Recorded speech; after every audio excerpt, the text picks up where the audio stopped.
Bonjour à tous, alors aujourd'hui je commence par corriger l'exercice que vous aviez à faire.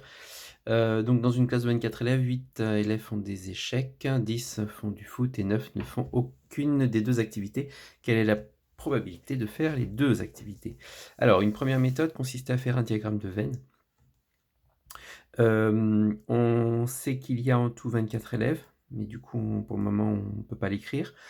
On aimerait savoir quelle est la probabilité que les élèves fassent les 2 activités. Donc on ne connaît pas le nombre d'élèves qui font les 2, donc on l'appelle petit x. Et on sait qu'il y en a 8 qui font des échecs. Alors attention, quand on dit 8 font des échecs, ça ne veut pas dire que 8 font que des échecs. Donc ça englobe ceux qui font les 2. D'où le 8 moins x qui apparaît ici. Et le 10 élèves qui font du foot, de la même manière, ça fait 10 moins x ici et x ici.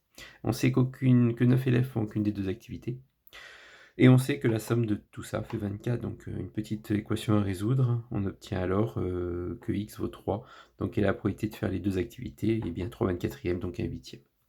Après, on pouvait aussi utiliser la formule du cours qui disait que la probabilité de l'intersection, parce que vous voyez que c'est ce qu'on calcule, c'est P2 plus P2F moins la probabilité de la réunion, donc faire les 2 activités, et les échecs et du foot. Donc probabilité de faire des échecs, eh bien, ils sont 8 sur 24. Probabilité de faire du foot, ils sont 10. Et probabilité qu'ils fassent l'un ou l'autre, on ne le sait pas en fait, puisqu'on n'a pas la totalité. Par contre, on sait que l'événement contraire, c'est 1 moins P de E bar inter F bar. Pourquoi? Puisque si vous imaginez tous les élèves qui font des échecs et du foot, vous les retirez de la classe, qu'est-ce qui va rester dans la classe? Ceux qui font ni l'un ni l'autre. D'où le E bar inter F bar.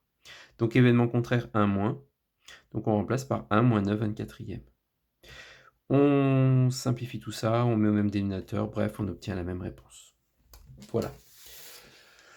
Ensuite, on continue le cours. Donc, petit 3, loi de probabilité. On considère une expérience aléatoire dont l'univers oméga est formé d'n issues. Donc, ça, ce sont des issues. Et définir une loi de probabilité sur oméga, c'est associer à chaque issue sa probabilité. On regroupe généralement ce résultat dans un tableau. Donc, quand on vous demandera quelle est la loi de probabilité de cette expérience aléatoire, eh bien, on attend de vous un tableau. Donc, c'est ce que j'ai fait ici. Là, vous avez déjà l'expérience. Donc, en gros, c'est une expérience qui contient 2 urnes, l'urne A et l'urne B.